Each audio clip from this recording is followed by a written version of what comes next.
Last video was a bit of a respite, because this will require spoilers for every Xenoblade game in the series. However, as far as outright plot stuff,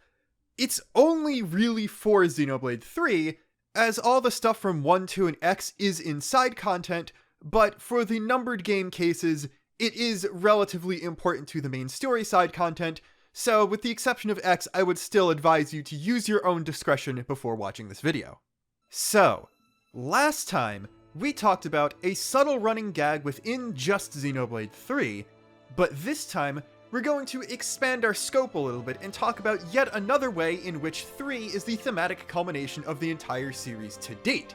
And that is how it pays off an overall Xenoblade-wide running gag that's just been escalating with every subsequent release.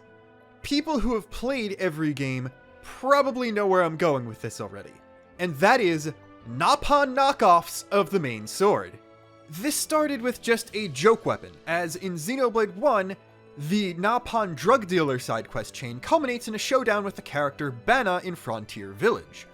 One of the item drops you'll get for winning that fight is the Monopon, not to be confused with Monopon, Monolith Soft's Nopon mascot. This is just a biter, a weapon for Ricky, your Nopon party member, that is a knockoff of the Monado, boasting the worst attack stat but highest crit rate out of all of Ricky's weapons. There are multiple things Monolith could be potentially referencing by putting this in the game, ranging from a scrapped plot point to a glitch that they thought was funny that they found in development, but the important part for this video is the fact that it started a trend of Nopon throughout the multiverse making knockoffs of legendary swords.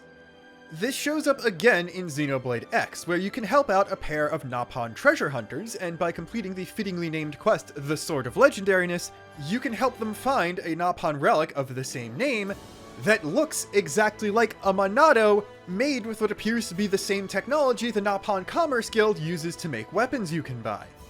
This Monado knockoff even replicated the glass pane with a symbol on it, and while the actual Monado uses kanji/Chinese characters, this one has katakana on it, specifically the symbol for Po, which appears in the name of the Nopon race in Japanese. We've gone from Nopon joke weapon named after the Monado, to in-universe Nopon legendary sword based on the Monado. What are we going to do next for Xenoblade 2? Well, the answer to that is, make a Nopon Xenoblade in two senses of the word. Xenoblade 2, of course, has the blade system, and one of your party members is Tora, who was involved in the development of and is the driver of the artificial blade, Poppi. In 2, the role in the plot taken on by the Monado in 1 is instead given to an actual character, the Aegis, a legendary powerful blade from the past, aka Pyra and Mithra. In an optional late-game side quest, you can have Tora develop an enhanced form for Poppi, a form Tora seems to have taken heavy inspiration from Mithra in creating, as Poppi Cutie Pie shares the Aegis' stature, hairstyle, weapon type, element, and even some animations. Funnily enough, Poppi Cutie Pie is actually the strongest blade in the game, even surpassing the Aegis she was designed to emulate, and while that's obviously not canonically true, it's still really funny that the Nopon ripoff Monado in only its third outing ended up surpassing the actual Monado of its game. As for Xenoblade 3, this is where everything pays off, because you'd think it would be very hard to escalate the joke past Poppi Cutie Pie, but there was in fact one more step they could take, and it was one they chose to do to cap off the series so far, and that is to make the main sword of Xenoblade 3, the Xenoblade itself, a Nopon creation. While interlinking is the more plot-relevant and I would say more iconic after over 6 months of the game being out power from Xenoblade 3, Lucky 7's still there, it's still relevant, it's still the male lead's red sword, and it even gets Monado art symbols once Noah fully awakens in Chapter 6, so yeah, it's never called Aegis or Monado or anything along those lines besides Lucky 7 and Sword of Origin, Sword of the End,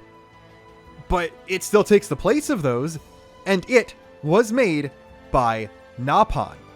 Don't get me wrong, while Xenoblade 3 is a thematic culmination of the series, I don't think there's anything specifically thematically deep or relevant with this whole Lucky 7 thing going on.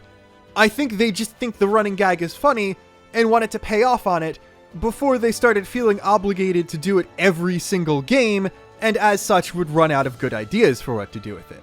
while you might not find Nopon funny, besides Riku of course, he is objectively one of the most hilarious characters in the entire series, I do have to appreciate the way the developers obviously do, and were willing to commit to the bit so hard that they'd make it one of the headlining things of probably the game that's going to succeed the most in the history of all Xeno. So, yeah, this is another one of those small running gags that I think a lot of people would have figured out on their own, but in case you didn't notice, here's a quick explanation. Till next time, this is Luxon, signing off.